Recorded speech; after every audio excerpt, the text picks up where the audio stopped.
How to use the AI Diagnostics function.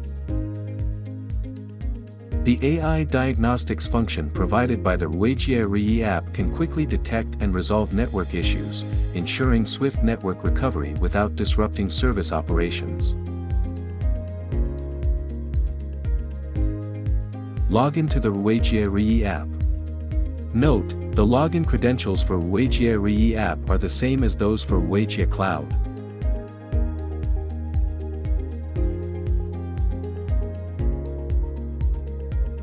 Choose your project from the project list. Swipe up to access the workspace. Select Basic AI Diagnostics. This function conducts multidimensional fault detection for egress devices, wired and wireless connections, and device performance. Tap Start Diagnostics. The detection process may take some time. Please be patient and wait for the results. Once the detection is complete, the system will display fault information in the fault list. Tap View Details to see fault details and follow the suggestions provided in Solutions for troubleshooting.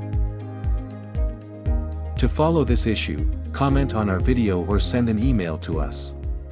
See you in the next video.